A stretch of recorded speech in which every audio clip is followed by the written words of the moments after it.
Boycott Turkey దేశంలో ఉద్యమం స్థాయిలో జరుగుతోందా?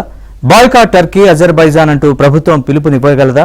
అసలు టర్కీతో తలపడగలమా? ఇటీవలి ఘర్షణల్లో పాకిస్తాన్కు మద్దతిచ్చినందుకు టర్కీ భారీ మూల్యమే చెల్లించుకుంటోందా? మాల్దీవ్స్ కు పట్టిన గతే టర్కీ అజర్బైజాన్ కు పడుతుందా?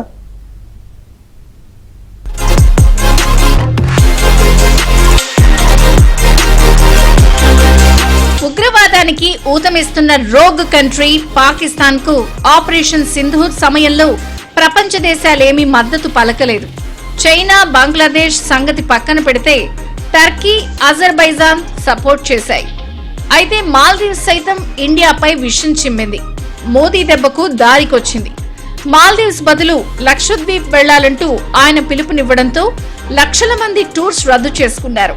దీంతో ఆ దేశం కాళ్లబేరానికొచ్చారు. పాక్ కు మద్దతిచ్చిన టర్కీ, అజర్బైజాన్ కు టూరిస్టులు వెళ్లకూడదు అనే వైరల్ క్యాంపెయిన్ మొదలైంది. 2022లో 60,000 మంది టూరిస్టులు అజర్బైజాన్ వెళ్తే ఇప్పుడు ఆ సంఖ్య 3 లక్షలు దాటింది. ఢిల్లీ నుంచి అజర్బైజాన్ రాజధాని బాకు మధ్య వారానికి 10 డైరెక్ట్ ఫ్లైట్స్ నడుస్తున్నాయి. టర్కీకి వెళ్లే పర్యాటకుల సంఖ్య 3.3 లక్షలు దాటింది. భారతీయ పర్యాటకుల వల్లే వేల కోట్ల రూపాయలు సంపాదిస్తున్నాయి అజర్బైజాన్, టర్కీ.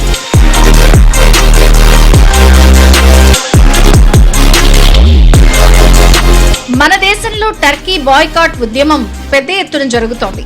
పాకిస్తాన్ కి ప్రత్యేక విమానం, ఓడలో డ్రోన్లను పంపింది టర్కీ. ఆ డ్రోన్లనే ఇండియాపైకి వదిలింది పాకిస్తాన్. అందుకే టర్కీపై భారతీయుల్లో తీవ్ర ఆగ్రహం వ్యక్తమవుతోంది. టర్కీ ఉత్పత్తులు, ముఖ్యంగా టర్కీ యాపిల్స్ పై నిషేధం విధించాలన్న డిమాండ్ ఊపందుకుంది. పూణేలోని వ్యాపారులు టర్కీ నుంచి యాపిల్స్ దిగుమతిని నిలిపేశారు. సోషల్ మీడియాలో boycott Turkey, ban Turkey hashtags trend అవుతున్నాయి.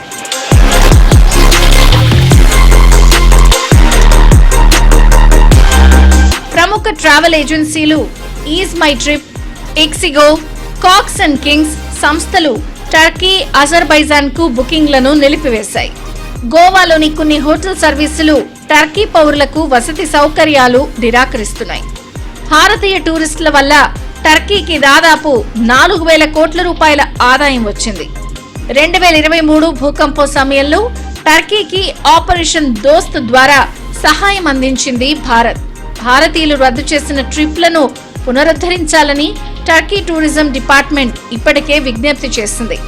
అయినా జనం మాత్రం టర్కీ వెళ్లేందుకు నో చెప్తున్నారు.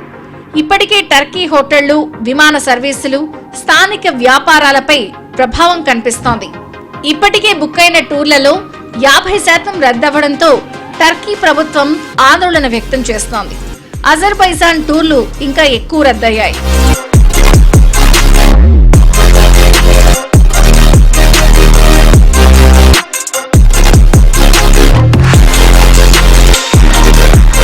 టర్కీ నుంచి మన దేశం ఏటా 3 నుంచి 5 లక్షల టన్నుల యాపిల్స్ దిగుమతి చేసుకుంటోంది.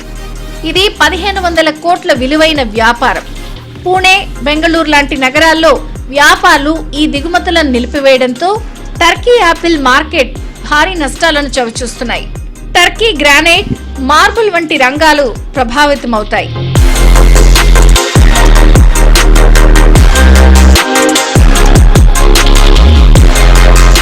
అజర్బైజాన్ ఒకప్పుడు ఎవరూ వెళ్లేవారు కాదు. కానీ ఈ మధ్య కాలంలో పర్యాటకులు పెరిగారు. మొత్తం అజర్బైజాన్ కు వెళ్లే పర్యాటకుల్లో భారతీయులే 13%. అటు టర్కీ అధ్యక్షుడు ఎర్డోగాన్ భారత్ పై పలుసార్లు పబ్లిక్ గానే తన ఆక్రోశం వెళ్లగక్కుతున్నారు. టర్కీ ఒకప్పుడు చాలా లిబరల్ గా, సెక్యులర్ గా ఉండేది. ఎర్డోగాన్ అధ్యక్షుడయ్యాక మతతత్వం వైపు మళ్లింది.